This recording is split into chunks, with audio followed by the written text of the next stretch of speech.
Merhabalar, bugün sizlerle görmüş olduğunuz bu motifli çantayı çalışacağız. Ben bu çantayı sipariş üzerine hazırladım. Müşterim görselini gönderdi. Tabii daha küçük ebatlı ve daha düz bir çantaydı. Ben kendimden tabii ki bir şeyler kattım her zaman olduğu gibi. Ölçülerini söyledi, neler istediğini söyledi. Ona göre hazırladık. Büyük bir çanta oldu. Büyük bir çanta istedi. O yüzden ben ekstra olarak bakın şu şekilde deri bir aparat kullandım. 2 kullanıma uygun olsun diye. Bakın şu şekilde yapıldığında daha küçük ebatlı duruyor.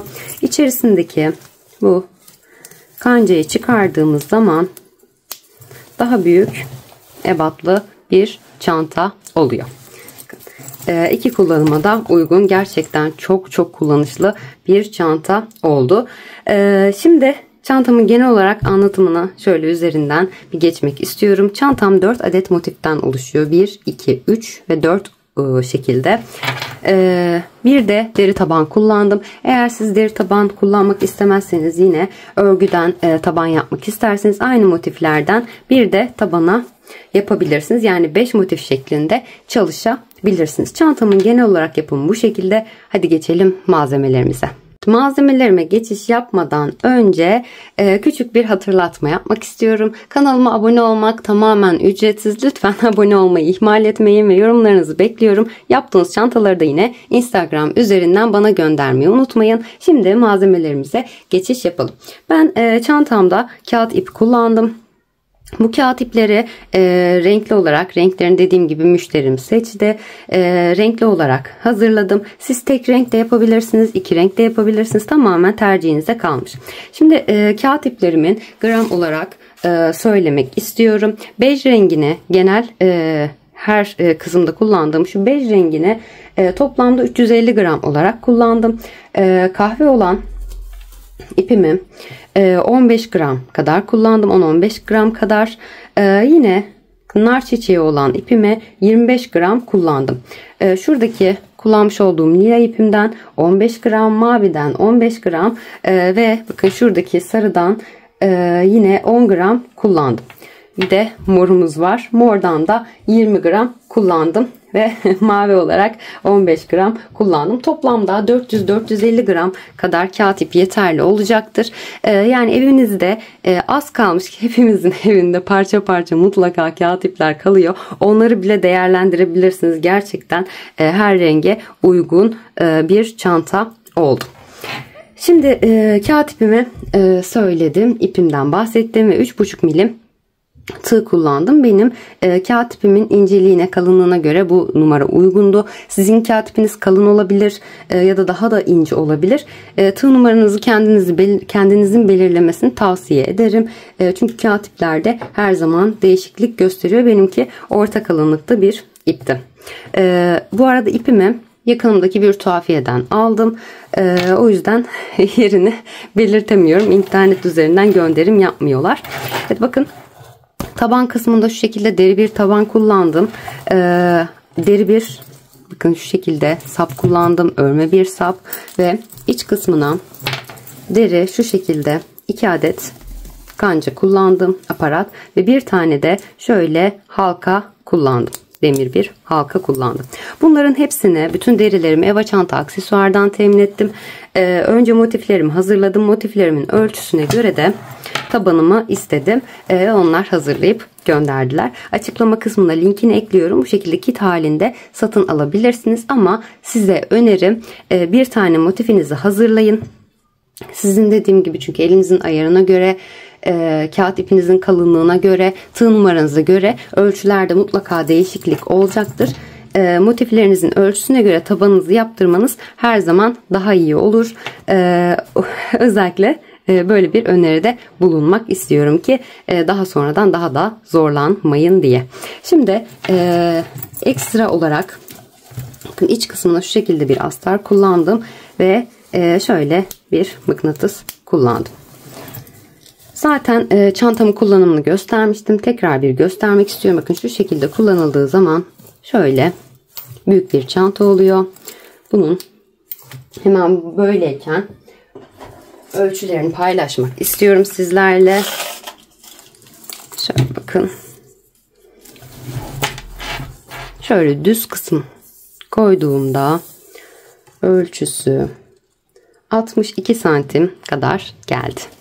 Hemen bakın şöyle ölçtüğüm zaman da uzunluğunu 33,5-34 santim oldu. Şimdi bakın burayı çıkarıp kancayı taktığım zaman şöyle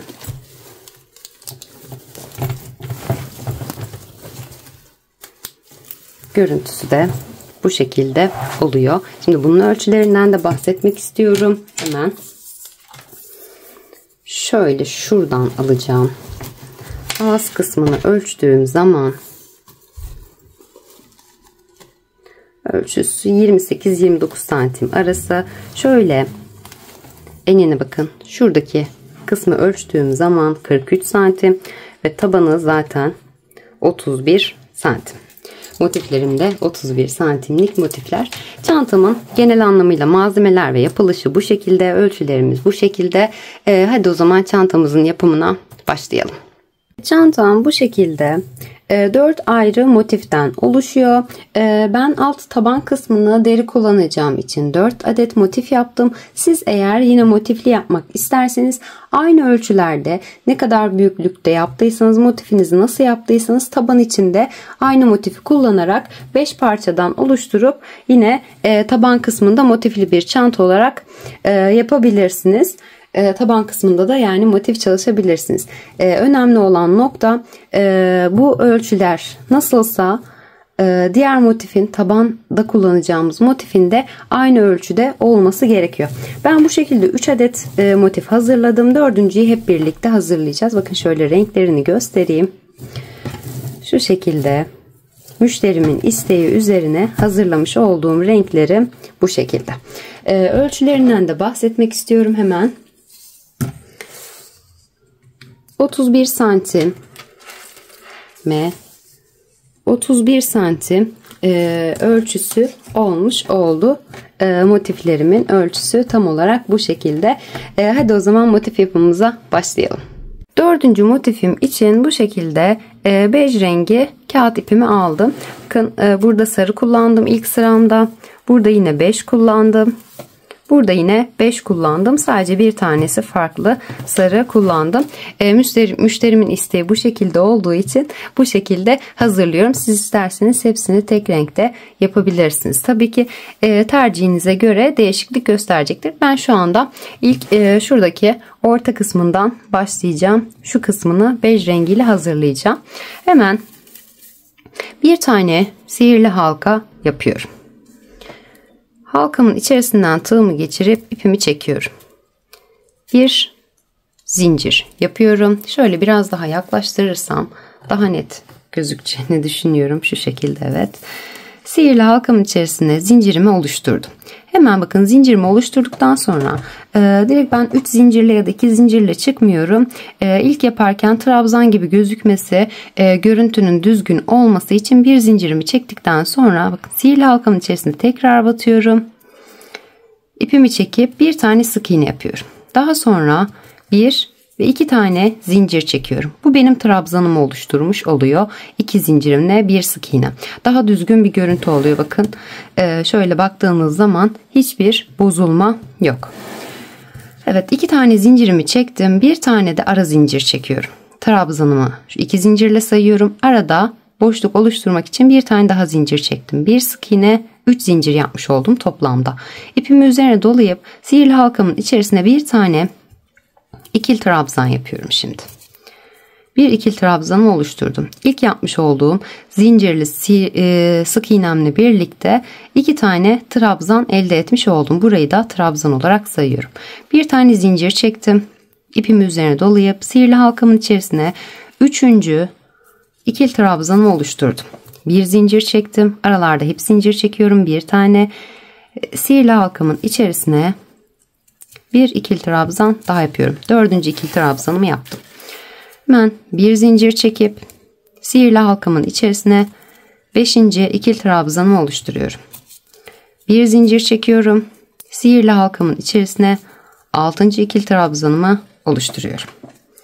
Bir zincir çekip halkamın içerisine 7. ikili trabzanımı oluşturuyorum. Bir zincir çekiyorum. Ben biraz sıkılayacağım sihirli halkamı. Çünkü daha sonrasında biraz daha zor oluyor çekmesi. Yavaş yavaş çekerek kapatıyorum ben. 7. trabzanımı yaptıktan sonra bir zincirimi çektim. Tekrar bir sayayım, yanlışlık olmasın. Evet, 7 trabzan yaptım. Şimdi bir zincirimi çektim. 8. trabzanımı yaptım. Bir zincir çektim. 9. trabzanımı yaptım. Ve bir zincir çektim. 9 trabzanımdan sonra iyice burayı sıkılıyorum. İpimi üzerine dolayıp bakın doladım. Şuradaki sihirli halkamın ipini de ben sıkı tutması için çoğunlukla bu yöntemi kullanıyorum. Daha önceki videolarımda da görmüşsünüzdür. Zaten tekrar bir göstermek istiyorum. Bir tane zincirimi çektim. 9 trabzanımdan sonra ipimi üzerine doladım. Trabzan yapmak için. Şuradaki sihirli halkamın ipini de aldım. Bakın şuradaki ipimi de aldım. Bunu tığıma önden arkaya doğru doluyorum. Bunu hiç görmüyorum, saymıyorum. Sıkılamak adına kullanıyorum. Hemen bakın şunu arkada tutuyorum şu şekilde. Halkamın içerisine batıp ipimi çekiyorum. İkili trabzan yapar gibi şunu saymıyorum demiştim. İkisini birlikte topluyorum. Daha sonra şöyle ipimi çekiyorum. Son ikisini toplarken şunu da şöyle yukarı atıyorum ki üzerinden tekrar bir geçeyim diye. Bakın. Tekrar gösteriyorum. Son 9 tane trabzanımı yaptım. Bir zincir çektim. İpimi üzerine doladım. Öne doğru normal trabzanımı yapar gibi. Sihirli halkamın ipini aldım. Önden arkaya doğru tığıma doladım. Buradaki sihirli halka boşluğuma battım ipimi. Çektim. Bakın şurayı saymadığımı söylemiştim. Normal trabzan yapar gibi ikisini birlikte çektim. Şuradaki ipimi sıkıladıktan sonra şöyle bakın. 2 tane ilmeğim var. Bunu şöyle arkaya doğru alıyorum sadece. İkisini birlikte çektim. Ve 10. trabzanımı da elde etmiş oldum. Hemen bu noktada bir tane zincir çekip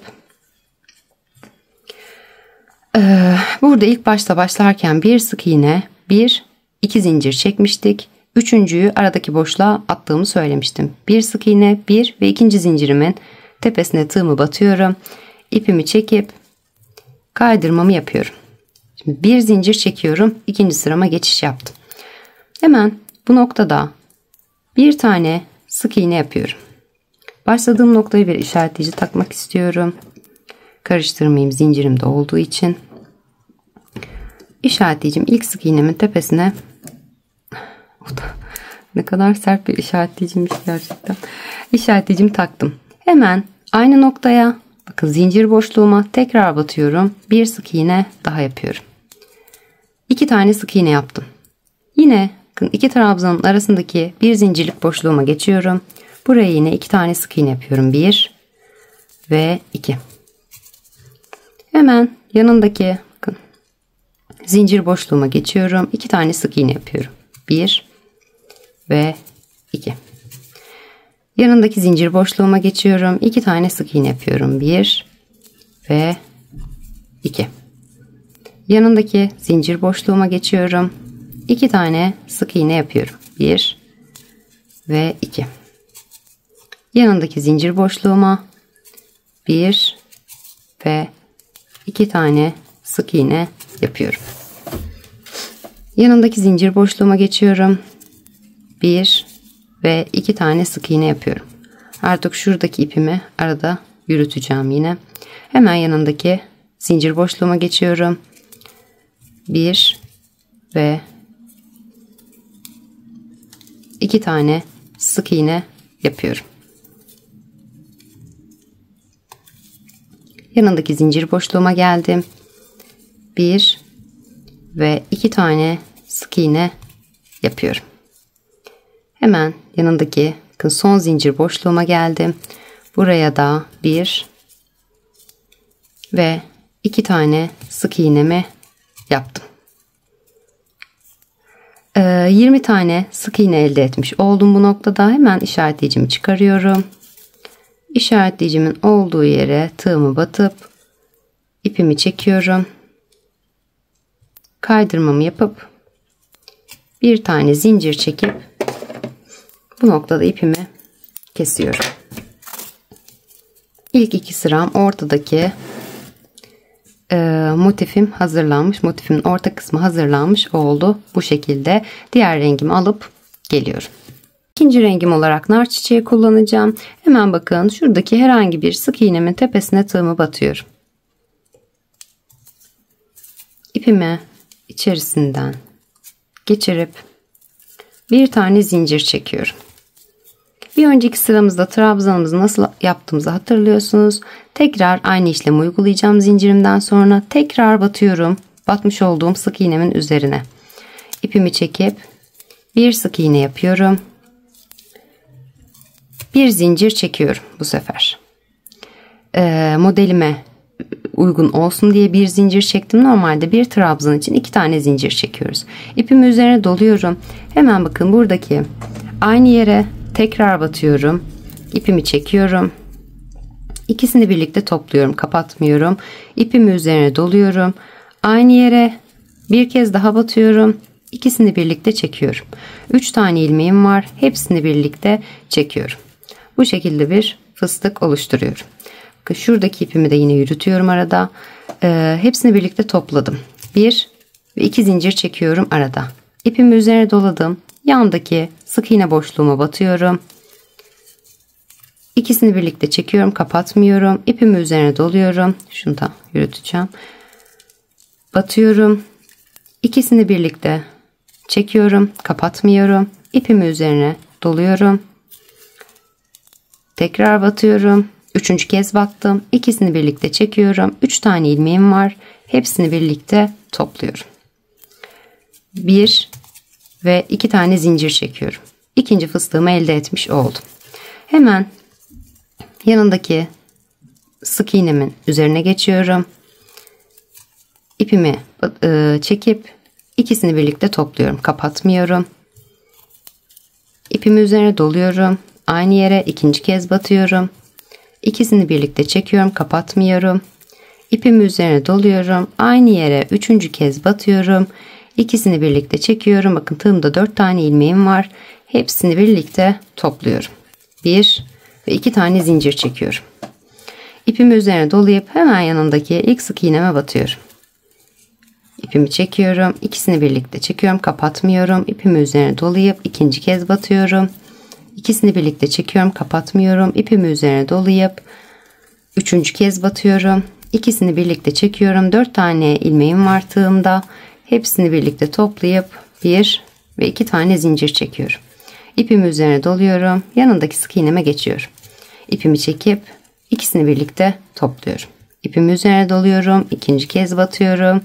İkisini birlikte çekiyorum. İpimi üzerine doluyorum. 3. kez batıyorum. İkisini birlikte çekiyorum. 4 ilmeğim var. Hepsini birlikte topluyorum. Bu şekilde sıra sonuna kadar 20 adet her bir sık iğnemin üzerine birer tane fıstık yaparak 20 adet fıstık elde edip geliyorum. Evet, 20 tane fıstığımı hazırladım ve sıra sonuma geldim. Artık burada son fıstığımı yaptıktan sonra 1 ve 2 tane zincir çekiyorum. Bakın, şuradaki fıstığımın tepesindeki boşluğuma batıp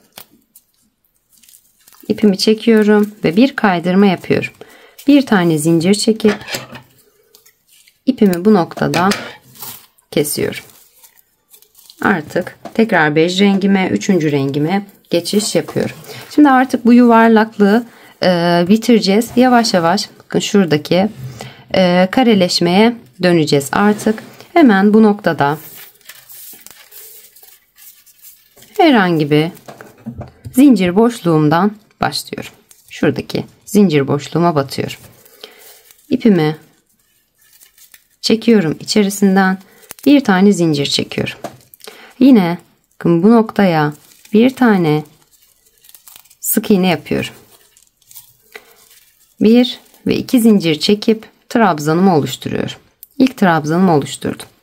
İpimi üzerine dolayıp aynı boşluğumun içerisine bir ikili trabzan ve aynı boşluğumun içerisine 3. ikili trabzanımı yapıyorum. Baştaki çekmiş olduğum sık iğne ve 2 zincirimle beraber 3 tane ikili trabzan elde etmiş oldum. İpimi üzerine doluyorum. Hemen yanındaki, bakın, 2 fıstığımın arasındaki zincir boşluğuma batıyorum. Yine arada hiç zincir çekmiyorum. 1 2 ve 3 tane ikili trabzan oluşturuyorum.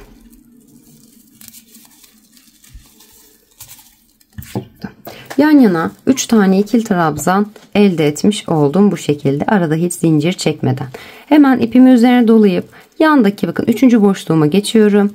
İpimi çekiyorum. Bakın burada üçlü trabzan yapacağız.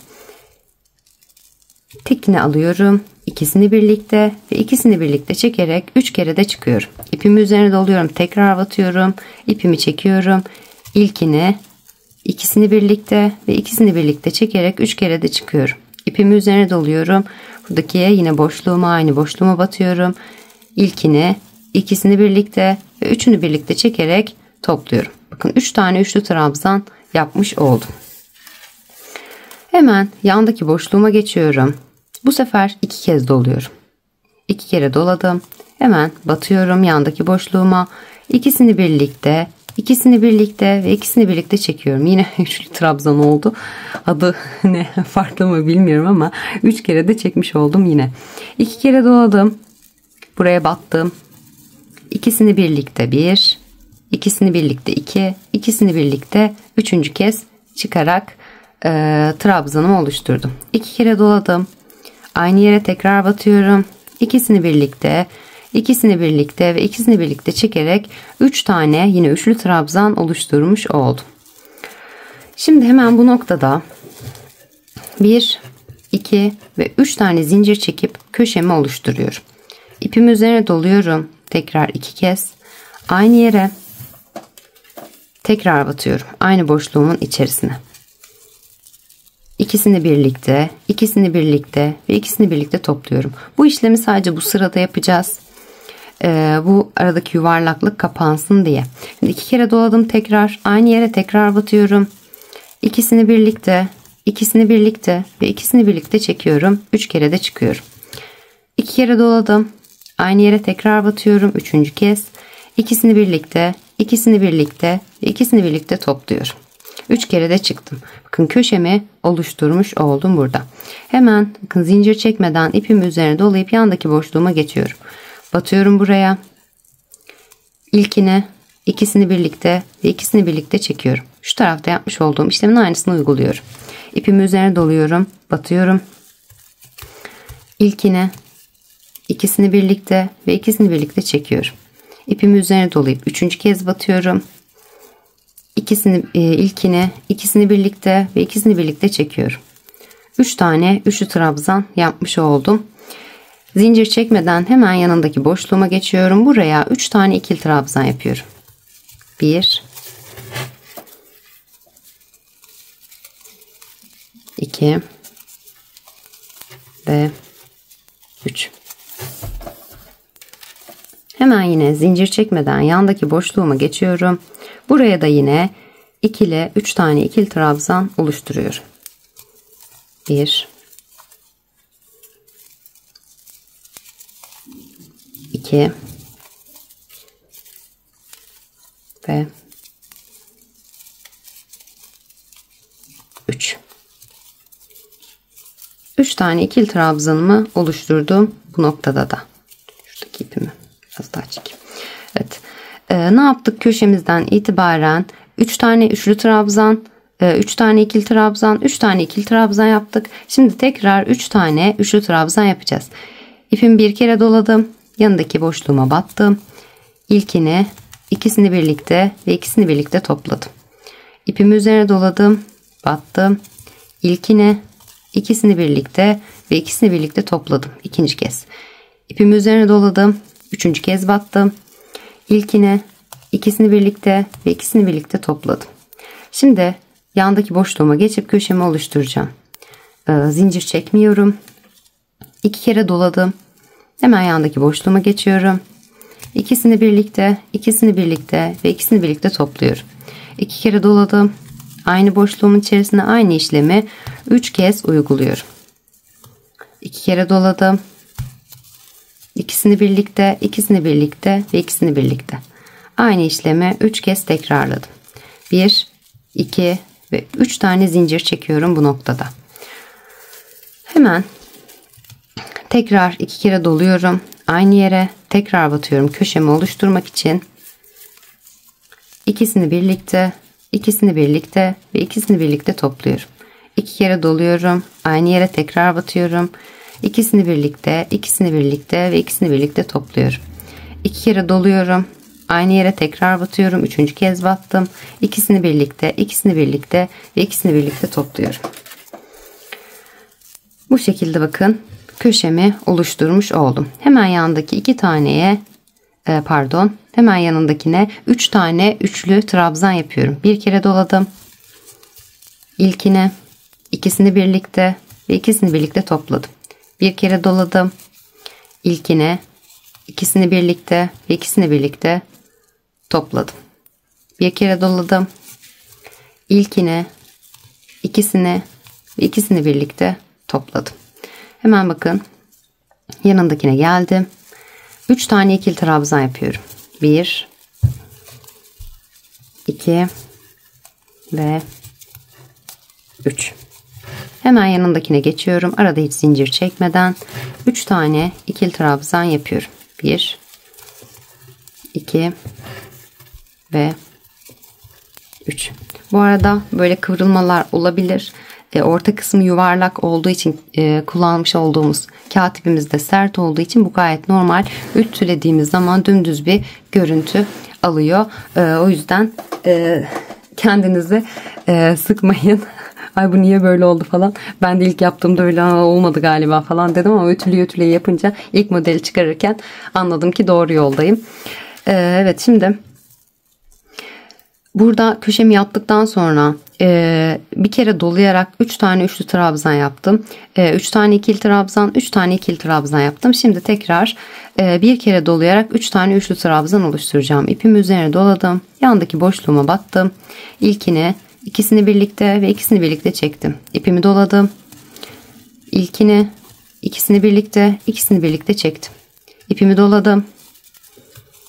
İlkine, ikisini birlikte çektim. 3 tane üçlü trabzan yaptım. Şimdi geldim burada köşemi oluşturacağım. Köşemi oluşturmak için 2 kere doluyorum. Batıyorum yandaki boşluğuma. İkisini birlikte ve ikisini birlikte alıyorum. 2 kere doluyorum. İkisini birlikte ve ikisini birlikte alıyorum. 2 kere doluyorum. 3. kez battım. İkisini birlikte ve ikisini birlikte aldım. Hemen bu noktada 3 tane zincir çekiyorum. 1, 2 ve 3. Bakın. 3 tane zincirimi çektikten sonra 2 kere doladım. Bakın buradaki boşluğuma ikisini birlikte çekerek üçlü trabzan yaptım yine. 2 kere doladım. Aynı yere tekrar battım. İkisini birlikte ve ikisini birlikte çektim. 2 kere doladım. Aynı yere 3. kez batıyorum. İkisini birlikte ve ikisini birlikte topladım. Bakın yine köşemi oluşturmuş oldum bu noktada. Bundan sonraki işlemlerim aynı şekilde devam ediyor. Bir kere dolayarak üçlü trabzan yapıyoruz. 3 tane yanındaki boşluğuma 3 tane ikili trabzan, yanındaki boşluğuma 3 tane ikili trabzan. Sonrakine geliyorum. Bakın 2 tane yan yana 3 tane ikili trabzan oluşturduktan sonra yanındaki boşluğuma bir kere dolayarak 3 tane üçlü trabzan, hemen yanına geçiyorum. Burada da köşemi oluşturuyorum ve son boşluğumun olduğu yerde tekrar geliyorum. Evet, modelimi devam ettirerek bakın son boşluğumun olduğu yere kadar geldim. Sonda köşemi oluşturmuş olduğum 1, 2, 3 ve 4 tane köşem oluştu toplamda. Hemen bu noktada ipimi üzerine dolayıp bakın buradaki son boşluğuma, hatırlarsınız ilk başta başlarken 2 boşluğuma yan yana 3'er tane ikili trabzan oluşturmuştum. Şimdi burada köşemden sonra ne yapıyordum? Bir kere dolayıp üçlü trabzan elde ediyordum. Hemen bir kere doladım, tığımı battım, ipimi çektim.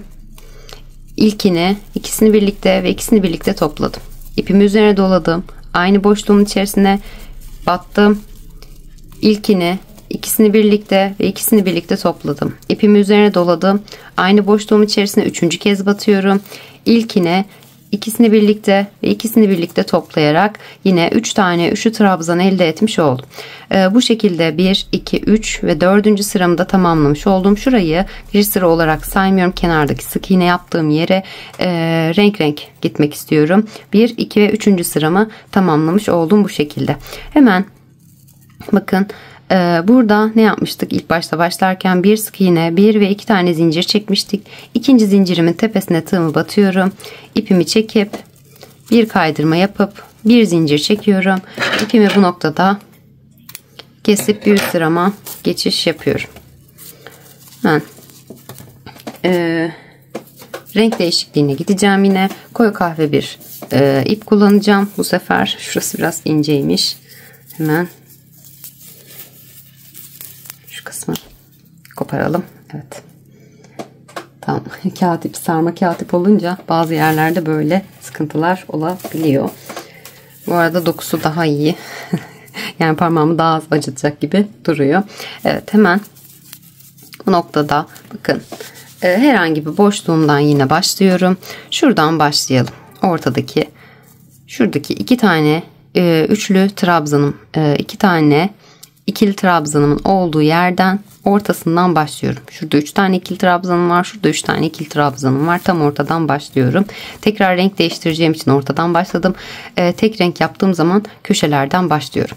Hemen bakın buradaki boşluğuma ipimi geçirdim. Bir tane zincir çektim. Hemen bu noktaya tekrar batıyorum ve bir sık iğne yapıyorum. 1 ve 2 zincir yaparak çekerek ilk ikili trabzanı tamamlıyorum. İpimi üzerine dolayıp aynı boşluğun içerisine 2 tane daha ikili trabzan yapıyorum. 1 ve 2. 2 kere de çekerek yine ikili trabzan tamamladım. 3 tane ikili trabzan oluşturmuş oldum. Arada yine zincir çekmeden hemen bakın şuradaki boşluğumu geçiyorum. Yine 3 tane ikili trabzan yapıyorum. Burada aralarda hep 3 tane ikili trabzan oluşturacağız. Bundan sonraki tüm sıralarımız bu şekilde ilerleyecek. Hemen bu noktaya tekrar bir ikili trabzan yapıyorum. 3 tane ikili trabzanımı oluşturdum yine. Hemen yanındaki bakın boşluğuma geçiyorum. Köşemden önceki son boşluğumdayım. 3 tane ikili trabzan yapıyorum yine.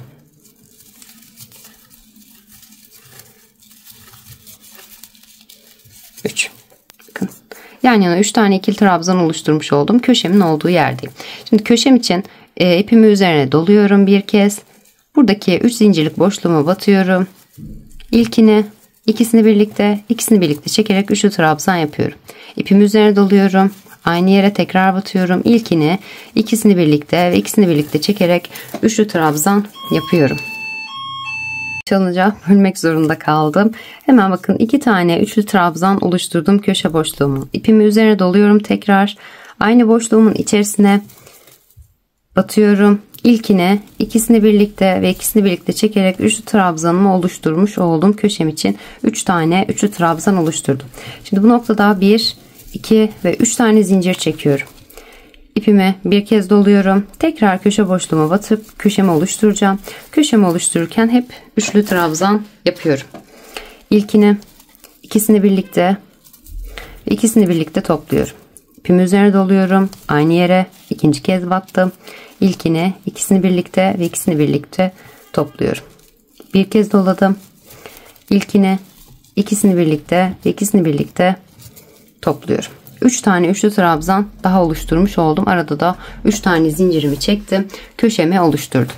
Aralarda hiç zincir çekmiyorum artık.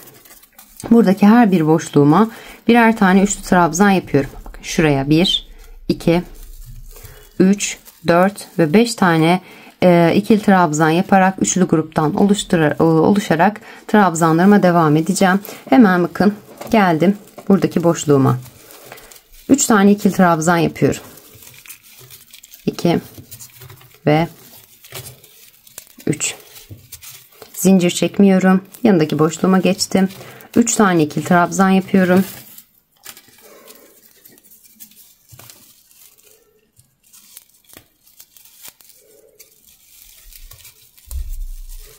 2 ve 3. Yanındaki boşluğuma geçtim. 3 tane üçlü trabzan yapıyorum.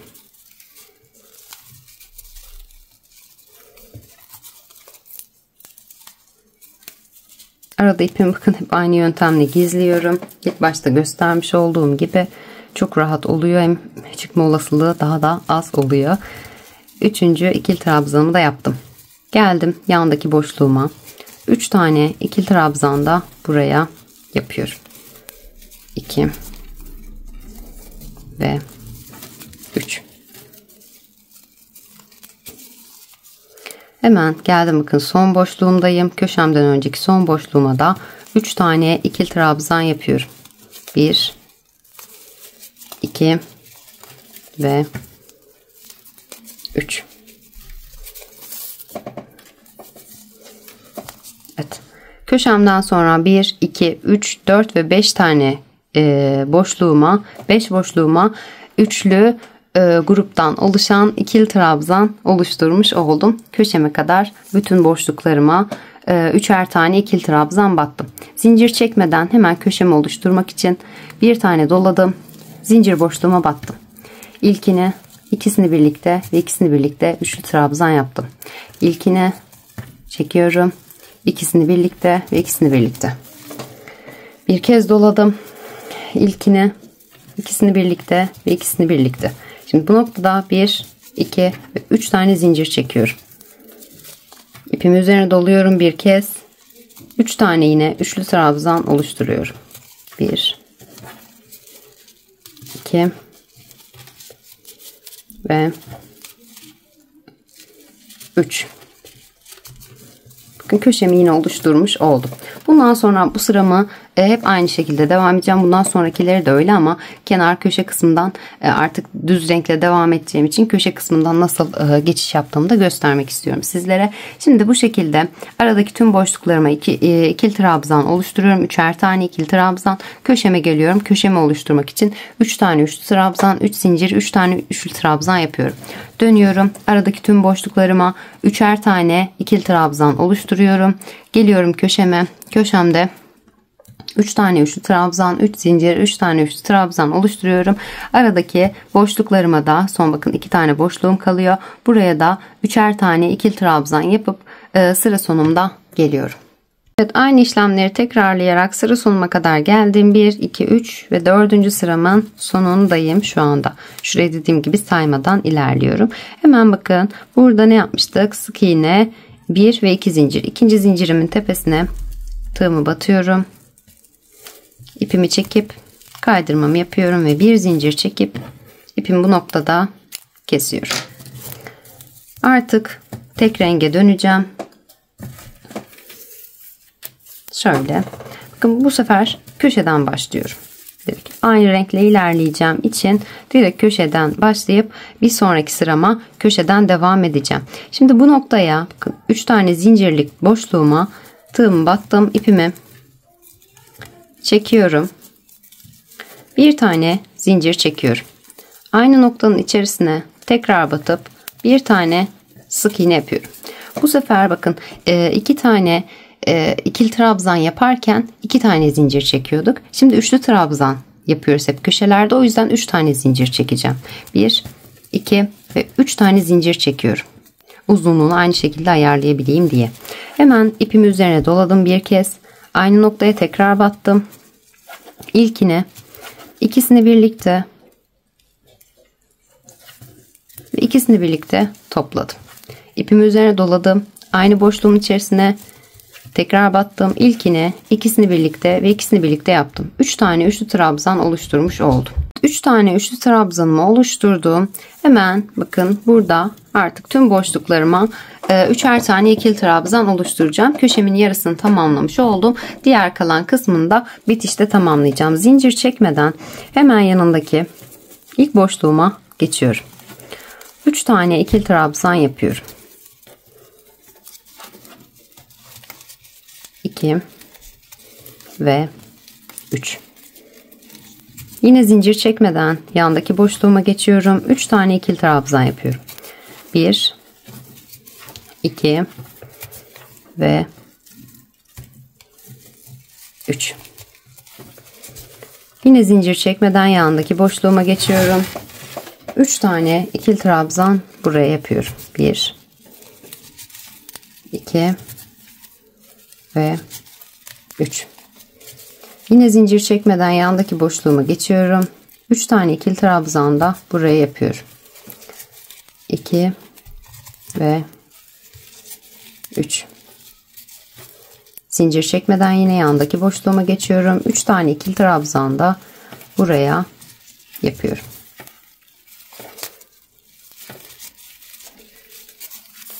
Bakın son boşluğumun olduğu yerdeyim. Köşemden önceki son boşluğumda buraya da yine 3 tane ikili trabzan yapıyorum. 1, 2 ve 3. Arada köşemden sonra 1, 2, 3, 4, 5 ve 6 tane 3 ikili trabzan, 3 üçerli ikili trabzan oluşturmuş oldum. Ortadaki boşlukta burada 5 taneydi. Burada 2, 4 ve 6 tane yaptım. Yani 5 olan bu sıramda 6'ya çıkmış oldu.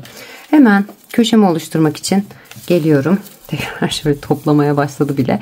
İpimi üzerine dolayıp hemen yanındaki zincir boşluğuma geçiyorum. İlkini, ikisini birlikte ve ikisini birlikte toplayarak üçlü trabzanımı yapıyorum. Şu ipte. İlkine şöyle bir kez doluyorum. İlkine, ikisini birlikte ve ikisini birlikte topluyorum.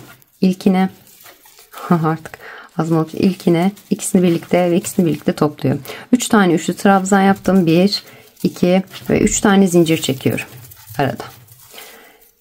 İpimi üzerine doluyorum. Zincir boşluğuma ilkini, ikisini birlikte ve ikisini birlikte topluyorum. 3 tane yine üçlü trabzan yapacağım boşluğuma.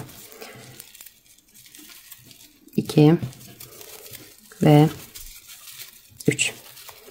Bir önceki sıramda olduğu gibi aynı işlemi bakın yaparak yine 3 tane üçlü trabzan, 3 tane üçlü trabzan, 3 zincir, 3 tane üçlü trabzan oluşturarak köşemi oluşturmuş oldum.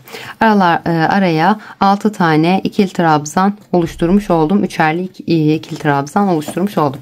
Bu şekilde ilerleyerek aradaki boşluklarıma ikili trabzan, üçer tane, köşemde 3 tane üçlü trabzan, 3 zincir, 3 tane üçlü trabzan, aradaki boşluklarıma üçer tane ikili trabzan, buradaki köşe boşluğuma 3 tane üçlü, 3 zincir, 3 tane üçlü trabzan. Anlatırken yoruluyorum gerçekten. Hemen diğer köşeme geliyorum. Buradaki tüm boşluklarıma üçerli ikili trabzan oluşturarak köşedeki son boşluğuma kadar tekrar geliyorum. Aynı işlemlere devam ederek sıra sonuna kadar geldim. Bakın başladığım noktadayım.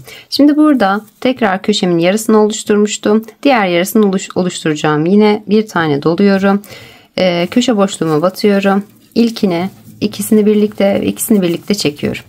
İpimi üzerine doluyorum. Tekrar batıyorum. İlkine, ikisini birlikte ve ikisini birlikte çekiyorum.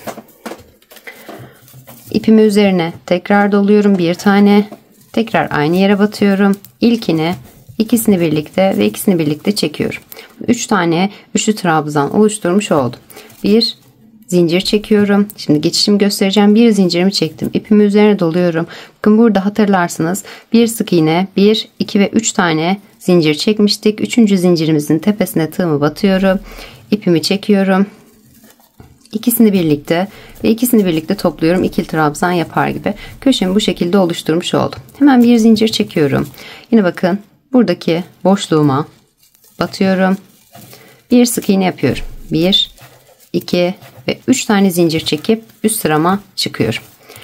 Üçlü trabzanımı bu şekilde oluşturmuş oldum. İlkine 2 tane daha oluşturacağım. İpimi üzerine dolayıp bir kez ilkine, ikisini birlikte ve ikisini birlikte çekiyorum. Bir kez doluyorum. İlkine, ikisini birlikte ve ikisini birlikte çekiyorum.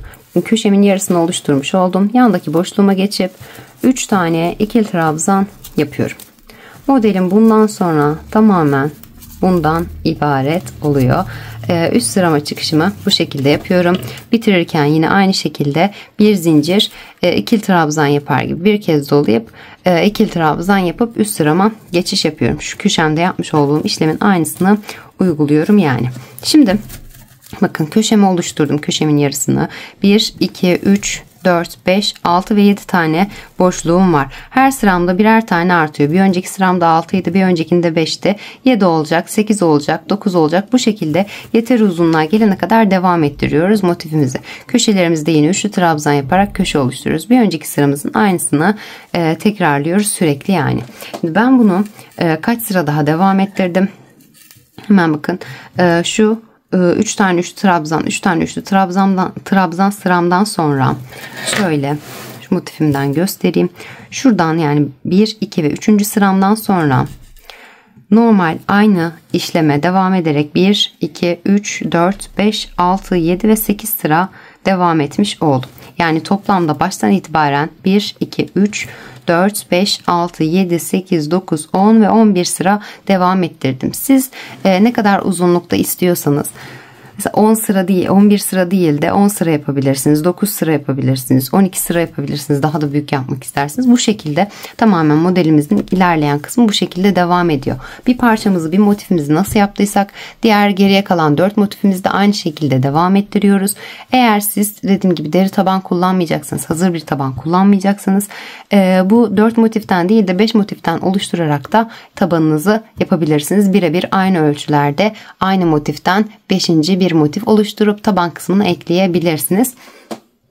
Motifimizin yapımı bu şekilde. Dediğim gibi 4 adet ben oluşturuyorum tabanımı deri kullanacağım için. Eğer siz 5 adet oluşturacaksınız, 5 adet tabanı deri yapmayacaksınız, 5 adet oluşturacaksınız. Bu şekilde bir rengimin ortası, bir motifimin orta rengi bu şekilde. Diğeri bakın bu şekilde. Bir tanesi de bu şekilde. Şimdi bütün motiflerimizi hazırlayalım. Birleştirme kısmı, motiflerimizi de tabii ki ütülüyoruz. Ütüleyip birleştirme kısmımız için gelelim. Evet, 4 parçamın hepsini de tamamladım. Artık birleştirme kısmıma geçiş yapacağım. Birleştirirken dikiş yöntemini kullanacağım. İğneyle yapacağım birleştirmemi. Hemen bakın. Küçük bir düğüm attım. Şu köşemden başlayarak ilerleyeceğim. Şöyle iki yanı birbirine bakan kısmı şu şekilde ayarlayarak başlıyorum dikişime. Hemen bakın. Öncelikle şuradaki 3 tane zincirim, köşe boşluğumun olduğu yerdeki 3 tane zincirimin ikincisine iğnemi batıyorum. Şu şekilde. Daha sonra tekrar batıp ipimi sağlamlaştırmak için, çünkü zincir olduğu için boşluktan atabilir. Şöyle küçük bir düğüm yapıyorum. Hemen bakın şu arkadaki düğümümüzü de kesebiliriz. Küçük olanı bu şekilde yapmak daha mantıklı oldu. Evet. Hemen bakın ikinciye battım ve karşısındaki köşe noktamın ikincisine bakın birincisi şöyle 1 2, ikincisine batıyorum ortasından ve tekrar başladığım yere tekrar batıyorum. İpimi çekiyorum ve dikişimi yapıyorum. Hemen bakın yanındaki zincirime batıyorum ve karşısındaki zincirime, kalan son zincirlerime, bir tanesi de taban kısmını ya da üstteki kısma kalacak. Hemen buradan da çekiyorum.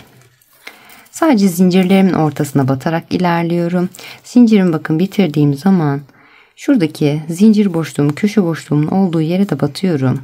2 zincir boşluğuma şöyle bir çekiyorum ki görüntüde bozulma olmasın diye. Hemen şimdi bakın ilmeklerimin, trabzanlarımın olduğu yerlere geldim. Bunlara bakın, karşıdakine batıyorum. Normal 2 kanadını da alarak batıyorum ve yine karşısındaki ilk trabzanıma batıyorum. Karşılıklı olarak battım. İpimi çekip sıkılıyorum. Hemen yanındakine geçiyorum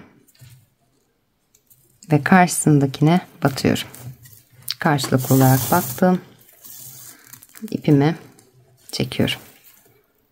Yanındakine ve karşısındakine batıyorum. Karşılıklı olarak battım ve ipimi çekiyorum. Yanındakine ve karşısındakine batıyorum. İpimi çekiyorum. Yanındakine ve karşısındakine bakın. İlmeklerim eşit olduğu için zaten karşılıklı olarak bakın, ikinci trabzan, ikinci trabzan karşılıklı olarak denk geliyor olması lazım. Yanındakine ve karşısındakine. İpimi çekip dikişimi yapıyorum. Yanındakine ve karşısındakine. Bu şekilde dikişimi yaparak köşemdeki ikinci zincirime kadar geliyorum. Karşılıklı olarak iki zincirime de dikişimi yapıp ipimi koparıyorum. Daha sonra geliyorum, diğer parçamı alıyorum. Diğer parçamı bakın, iki ucu birleşecek şekilde, yani şu şekilde biraz üste kaldırırsam, yani motiflerim yan yana gelecek şekilde birleştiriyorum. Üçüncü motifimi de geliyorum, dördüncü motifimi alıyorum. Ay, bir şeyleri düşürdüm galiba. Alıyorum, bunu da hemen yanına şu şekilde birleştiriyorum. Bu şekilde dikişlerimi gerçekleştirerek bakın, dört parçamı bu şekilde yan yana dikişimi gerçekleştiriyorum. Dört parçamın dikişini gerçekleştirdikten sonra da en son iki uçta kalan, bakın şu iki uçta en kenarlarda kalan parçalarımı da birleştirip şu şekilde bir kare elde ediyorum. Şöyle bütün parçalarımı birleştirip dikiş yöntemiyle birleştirerek geliyorum. Aynı başlama tekniğimiz aynı. Buradaki gibi başlıyoruz. Diğer parçalarımızı da yaparken dikişimizi yapıp dört parçamızı da birbirine birleştirip taban kısmı için geliyoruz. Tüm motiflerimin bakın şu şekilde birleştirmesini tamamladım. Şöyle gösterirsem daha iyi olacak. Şöyle birleştirmesini tamamladım. Hemen diğer tarafı da aynı şekilde bakın. Diğer tarafı da yine aynı şekilde birleştirdim ve diğer ucunda birleştirdim. Böyle kare bir, ekrana ne kadar sığmasa da kare bir çanta gövdesi elde etmiş oldum. Şimdi artık taban kısmına geçeceğim. Ben tabanda dediğim gibi deri bir taban kullanıyorum. Motifimin ölçülerini göre yaptırdım. Eva Çanta Aksesuar'dan açıklama kısmına, videonun başında malzemelerimi anlatırken de belirtmiştim. Açıklama kısmına linkini ekliyorum. Oradan sipariş verebilirsiniz. Motif uzunluğunuz ne kadar olduysa ona göre ayarlayabilirsiniz. Çünkü el değişikliğine göre aynı sayıları bile yapmış olsanız el değişikliği, kağıt ipin kalınlığı, inceliği ya da kullandığınız iple alakalı, tığ numaranızla alakalı bile ölçüler değişik olabiliyor. Ölçünüze göre tabanınızı yaptırabilirsiniz. Eğer motiften yapacaksınız tabanınızı, aynı motiften ayarlayıp yani gövde kısmına kullandığınız 4 motifin aynı ölçülerini de ayarlayıp daha sonrasında birleştirme kısmına geçebilirsiniz. Deri bir taban kullanacaksınız eğer. Hadi tığlamamıza başlayalım. Taban tığlamamı yine kağıt iple yapıyorum. Aynı renk ipimle, bej rengi olan ipimle başlıyorum. Herhangi bir yerden başlayabilirsiniz. Şu şekilde şu köşeden başlayalım. İpimi çekiyorum. Öncelikle bir tane zincir çekip bağlıyorum. Hemen aynı noktaya bir tane sık iğne yapıyorum.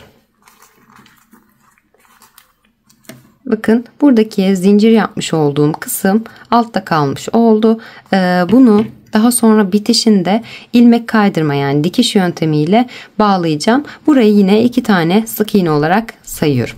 Hemen yanındaki boşluğuma geçiyorum. İpimi çekip bir sık iğne yapıyorum. Aynı yere tekrar batıyorum ve ikinci sık iğnemi yapıyorum. Yanındakine geçiyorum. Bir sık iğne yapıyorum. Aynı yere bir sık iğne daha yapıyorum. Yani her bir boşluğuma 2'şer tane batıyorum. Yanına tekrar batıyorum. Bakın. Bir sık iğne, aynı yere ikinci kez batıp ikinci sık iğnemi oluşturuyorum. Hemen yanındakine geçiyorum. Bir sık iğne ve aynı yere tekrar batarak bir sık iğne daha yapıyorum. Hemen yanındaki boşluğuma geçiyorum. Bir sık iğne, yanındaki aynı yere bir sık iğne daha yapıyorum. Bu şekilde her bir boşluğuma 2'şer tane sık iğne yaparak şuradaki köşe boşluğuma kadar, tam oval olan yerin ortasındaki şu kısma kadar geliyorum. Evet, her bir boşluğuma ikişer tane sık iğne yaparak bakın köşemdeki oval kısmın tam ortasındaki deliğime kadar geldim. Buraya şimdi her birine 2 tane batmıştık. Buraya 3 tane batacağım. 1 2 ve 3. Toplanma olmaması adına şu şekilde bakın. Hiçbir toplanma olmadı. 3 tane battım tam dönüş kısmına. Hemen yanındaki bakın boşluğuma geçiyorum. 1 ve 2 tane sık iğne yapıyorum. Daha sonra yanındakine geçiyorum. 1, artık taban da büyük olunca örmesi biraz zor oluyor, döndürmesi. 2 tane sık iğne yaptım. Hemen yanındaki boşluğa geçiyorum. 1 ve 2 tane sık iğne yapıyorum. Yanındaki boşluğuma 2 tane sık iğne yapıyorum. Tüm tabanım tamamen bundan ibaret.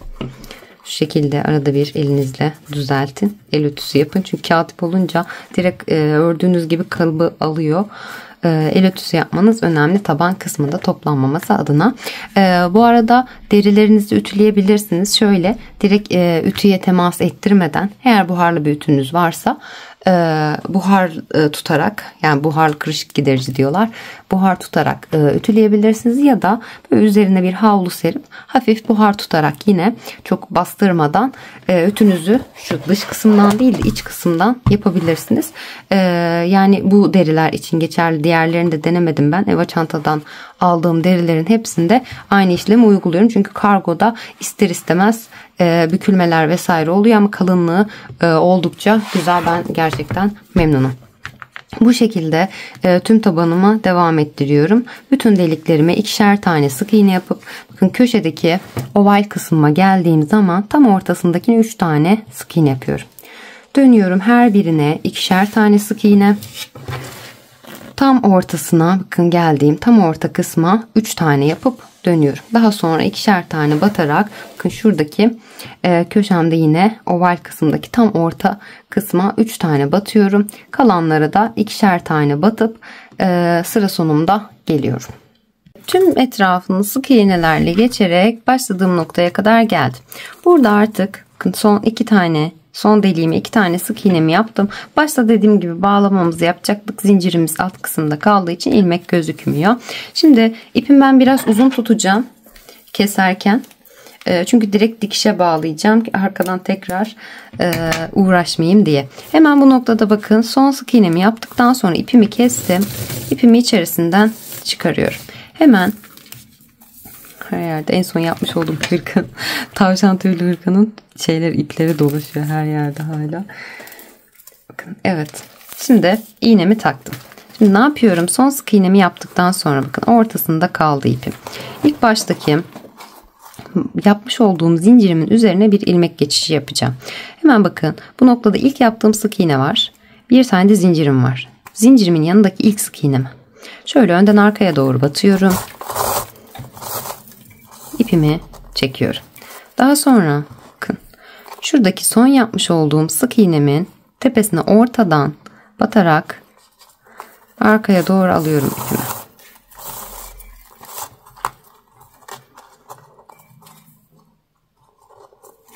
Şöyle biraz sıkılayacağım. Bakın ilk ilmeğimi de oluşturmuş oldum. Hemen ucu oluşmuş oldu. Şimdi ne yapacağım? İpimi hiç koparmayacağım ben. O yüzden biraz uzun kestim. Şöyle arkadan yürütüyorum. Şöyle küçük bir düğüm yaparsam hem üst kısmı da daha sağlam olacak. Evet. Küçücük bir düğümle sıkıladım burayı. Hemen geliyorum bakın köşeme kadar. Şöyle arada yürüterek köşeme geldim. Şimdi buradaki bakın şuradaki 3 tane köşemde 3 tane sık iğne yapmıştım. Bunun şöyle ilkine batıyorum. Arkadan batıp öne almak için batacağım. Şöyle battım. İlkine battım. Öne doğru aldım. Daha sonra ikincisine bakın önden arkaya doğru batıyorum. Şimdi alıyorum çantamın birleştirdiğim parçalarımı, motiflerimi. aldım kenardan birleştirmesini hemen şöyle biraz daha yükseltirsem daha iyi olacak sanki. Evet, bakın ikinciye battım önden arkaya doğru. Hemen bakın şuradaki zincirlerim vardı. 3 tane zincirim vardı. Bunun yine ikincisine şuradakine batıyorum. Şuradakine batıyorum. İpimi çekiyorum. Tekrar sıkılamak adına aynı yerlere tekrar batıyorum. Dikişimi yapıyorum. Hemen bakın yanındaki sık iğneme geçiyorum ve ilk zincirime batıyorum. Tekrar bir sık iğne yapıyorum.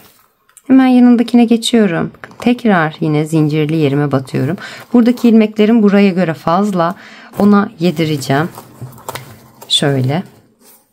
Kenarlarda yedirirsek bu şekilde sıklarsak daha iyi olacak. Çünkü zincir boşluğumuz zaten uzun olduğu için o boşluğu kapatmak adına daha iyi olacak.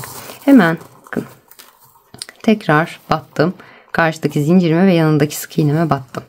Bakın hala şuradan tekrar bir kez daha batabilirim. Aynı yere şuraya batmışım. Yandakine batıyordum. Aynı yere tekrar batıp iyice sıkılıyorum. Zincirli boşluğum çok olduğu için bu şekilde sıkıladım. Hemen yanındaki sık iğneme geçiyorum. Karşısındaki sık iğneme geçiyorum. Yanındaki sık iğneme ve karşısındaki sık iğneme batıyorum. Yanındaki sık iğneme ve bakın aynı yere tekrar batacağım. Karşısındaki sık iğneme. Böyle arada bir iki kısma, çantamızın motifinin olduğu iki kısma tekrar batarsanız daha iyi olacaktır. Çünkü sık iğneler burada ikişer tane batmamız gerekti. İkişer tane battığımda buradaki sayım şuraya göre birkaç tane daha fazla oldu. Kenarlarda bu şekilde yaparsanız zaten oval olduğu için dönerken tam kalıbı alacaktır. Yani sık iğne eşitliğine göre dilediğiniz gibi batabilirsiniz ama ortalarda değil de ortalarda yaparsınız toplanma olabilir. Kenarlarda yaparsınız bir iki ilmek bırakıp o şekilde daha doğru olacaktır. Hemen bakın yanındaki sık iğneme geçiyorum. Karşısındaki sık iğneme batıyorum. Ve dikişimi yapıyorum. Hemen yanındaki sık iğneme geçiyorum. Bakın buradaki motifimdeki 3 tane trabzanım bitti. Aradaki boşluğuma da batıyorum. Bir sık iğne yapıyorum. Hemen yanındaki sık iğneme batıyorum. Karşısındaki sık iğneme batıyorum. Ve dikişimi yapıyorum. Yanındaki sık iğneme, karşısındaki sık iğneme batıyorum. Dikişimi yapıyorum. Yanındaki sık iğneme ve karşısındaki sık iğneme batıyorum. Dikişimi yapıyorum. Bu şekilde bakın. Şimdi trabzanlarımın olduğu yer bitti. Boşluğuma da batacağım. Hemen yanındaki sık iğneme batıyorum ve bakın trabzanlarımın arasındaki boşluğa da batıp dikişimi yapıyorum. Yanındaki sık iğneme geçiyorum. Karşısındaki sık iğneme geçiyorum. Dikişimi yapıyorum. Yanındaki sık iğneme, karşısındaki sık iğneme. Bu şekilde tüm etrafını dikişlerle devam ettireceğiz. Sıra sonuna köşeye kadar geliyorum. Köşeme kadar geldim. Bakın. Burada tüm dikişimi yaparak köşeye kadar geliyorum. Köşemde tekrar buradan bu kısma geçişi de göstereyim sizlere. Hemen devam edelim. Dikişimizi köşeye kadar getirelim. Dikişimi yaparak köşeme kadar geldim. Bakın hiçbir potluk vesaire olmadı. Gayet düzgün, muntazam bir şekilde oldu. Sadece şurada küçük bir yedirme yaptım. Bir sıra bir tane ilmekle. Şimdi burada da yapacağız aynısını. Bakın burada 2 tane zincirim kaldı sonda. Bakın son şeyde battıktan sonra burada da bakın 1, 2 ve 3 tane bakın. Köşede 3 tane batmıştık. İkincisini sayıyorduk. 1, 2 ve 3 tane ilmeğim kalmış oldu. Şimdi hemen son trabzanıma tekrar batacağım buradan. Yanındaki sık iğneme batıyorum. Son trabzanıma da batıyorum. Tekrar battığım yere tekrar batmış oldum. Bu şekilde dikişimi yaptım. Şimdi kaldı 2 tane ilmeğim karşılıklı olarak. Hemen şu 3 tane sık iğnemin ilkine batıyorum. Zincirime batıyorum. Aynı yerlere tekrar batıyorum. Zincirli bir yer olduğu için daha sağlam olması adına 2 kez battım aynı yere. Hemen bakın ikinci sık iğneme geçiyorum, ortadakine. Buraya batıyorum ve şuradaki ikinci zincirime batıyorum. Daha sonra önce şu kısmı yaparken dikiş yapmıştık. Buraya batıyorum. Karşılıklı olarak ipimi çekiyorum. Tekrar aynı yerlere batıyorum. Sıkılamak adına ve artık bu kısmı bitiriyorum. Dönüyorum yan parçam için. Şimdi biraz zorladı. Döndüm. Bakın hemen köşemdeyim. İkinciyle yine ikinciye tekrar batıyorum. İkinci zincirime batıyorum yine. Tekrar dikiş yapmış olduğum yer vardı üst kısmı birleştirirken. Buraya tekrar batıyorum. Karşılıklı olarak ikinciye tekrar ve ikinci zincirime tekrar batıyorum. Hemen yanındaki sık iğneme geçiyorum ve karşısındaki zincirime batıyorum. Dikişimi yapıyorum. İpim kısalmaya başladı artık. Evet. Tekrar aynı yerlere batıyorum. Daha sağlam olması adına. Şimdi yanındaki sık iğneme geçiyorum. Karşısındaki trabzanıma batıyorum. Ve dikişimi yapıyorum. Yanındaki sık iğneme batıyorum. Ve aynı trabzanımın içerisine bir kez daha batıp dikişimi yapıyorum. Kenarda bir tane yedirme yaptım. Daha sonra devam ederek ilerliyorum. Yanındaki sık iğneme, karşısındaki trabzanıma dikişimi yapıyorum. Yanındaki sık iğneme, karşısındaki trabzanıma batıyorum ve dikişimi yapıyorum. Bakın geçişim ne kadar düzgün oldu. Bu şekilde ikişer tane batınca tam olarak yedirmiş oldum. Hemen yanındaki sık iğneme geçiyorum. Bakın 3 tane trabzanım bitti. Bu 3 trabzanımın arasındaki boşluğa, 3 burada 3 burada vardı. Aradaki boşluğa batıyorum ve dikişimi yapıyorum. Yanındaki sık iğneme geçiyorum. Karşısındaki trabzanıma geçip dikişimi yapıyorum. Bu şekilde tüm etrafını dikişlerle devam ettiriyorum. Köşemde yine bu tarafta yapmış olduğum işlemin aynısını birebir uyguluyorum. Dönüyorum diğer tarafıma, iki ucumu birleştiriyorum. Yine köşelerimde aynı işlemleri uyguluyorum. Dönüyorum tekrar başladığım yere kadar gelip tamamen aynı teknikle devam ederek köşeme kadar gelip artık burada tabana birleştirme kısmımı tamamlıyorum ve daha sonra tabanımızı birleştirdikten sonra uç kısmının çantamızın ağız kısmının sık iğnelerini yapmak için geliyoruz. Evet, taban dikişimi de tamamladım. Bakın gayet düzgün, gayet güzel oldu. Şimdi artık çantamın tamam hazırlanmış olduğu üst kısmının sık iğne tığlamasına geçiş yapabiliriz. Evet, sık iğnem için yine 3,5 milim tığımı ve kağıt ipimi aldım. Bakın şuradan herhangi bir yerden başlayacağım. Şimdi hemen şuradaki trabzanımdan başlayayım mesela. Buraya tığımı batıyorum. İpimi çekip bir tane zincir çekiyorum. Hemen yanındaki sık iğneme geçiyorum. Bakın buraya batmadım. Bitirirken yine alt kısımdaki işlemi uygulayarak bitiş yapabilirsiniz. Zincirle yaptığınız zaman. Hemen yanındaki sık iğneme geçiyorum. Taban tığlarken yapmıştık ya iğneyle. O şekilde yapıp ilerleyebilirsiniz. Hemen bakın bir tane zincirimi çektim. Hemen yanındaki trabzanımın tepesine tığımı batıyorum. Bir sık iğne yapıyorum. Yanındaki trabzanımın tepesine bir sık iğne yapıyorum. Yanındaki trabzanımın tepesine geçiyorum. Buraya da bir sık iğne yapıyorum. Yanındaki trabzanımın tepesine bir sık iğne yapıyorum. Hemen bakın son trabzanımın olduğu yerdeyim. Buraya da bir tane sık iğne yapıyorum. Şimdi artık bakın zincir boşluğumun köşe kısmının olduğu yere geldim. Buradaki zincir boşluğuma tığımı batıp bir sık iğne buraya yapıyorum. Hemen aradaki dikiş kısmına batmadan, buraya herhangi bir şey yapmadan bir tane sık iğnemi yaptıktan sonra hemen yandakine geçiyorum. Yandaki zincir boşluğuma batıyorum ve bir sık iğne buraya yapıyorum. Yanındaki trabzanımın tepesine geçiyorum. şurası. Evet. Bir sık iğne buraya yapıyorum. Burası zincirli olan yer olunca biraz karıştırdım. Hemen yanındaki bakın trabzanımın tepesine batıyorum. Bir sık iğne yapıyorum. Yanındaki trabzanımın tepesine batıyorum. Bir sık iğne yapıyorum. Geçişimi bu şekilde yaparak bir sıra boyunca bakın şuradan trabzanların her birine birer tane sık iğne yapıyorum. Kenardaki zincir boşluğuma bir sık iğne, zincir boşluğuma bir sık iğne. Çok toplarsa benimki gayet iyi gözüküyor. Şu anda bir sıra daha gideceğim ben zaten.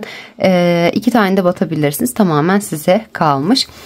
Zincirinizin boşluğunun uzunluğuna göre bir tane kapatıyorsa bir tane yeterli olacaktır. Zincir boşluklarınızda hemen trabzanların tepesine geçiyoruz. Birer tane sık iğne yaparak bu şekilde sıra sonuna kadar gidiyoruz, ilerliyoruz.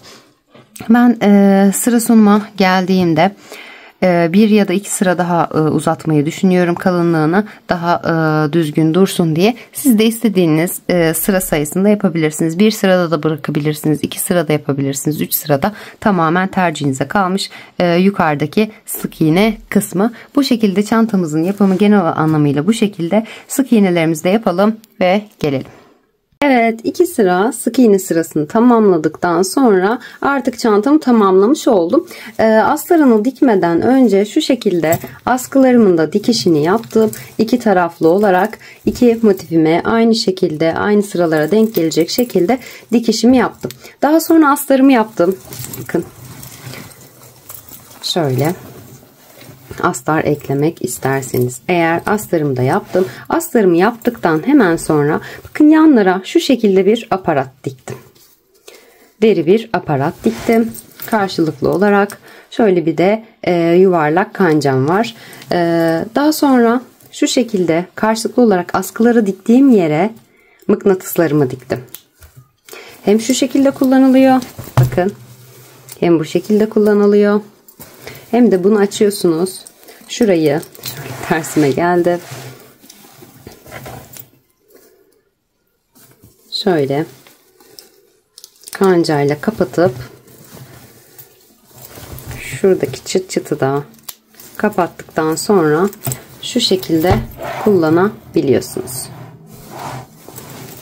Zaten videonun başında da 2 türlü kullanımı detaylı olarak gösteriyorum. Çünkü buradan bu şekilde çekince çantam tam sığmıyor. O kadar büyük bir çanta oldu ki gerçekten çok kullanışlı bir çanta oldu. Ben çok beğendim.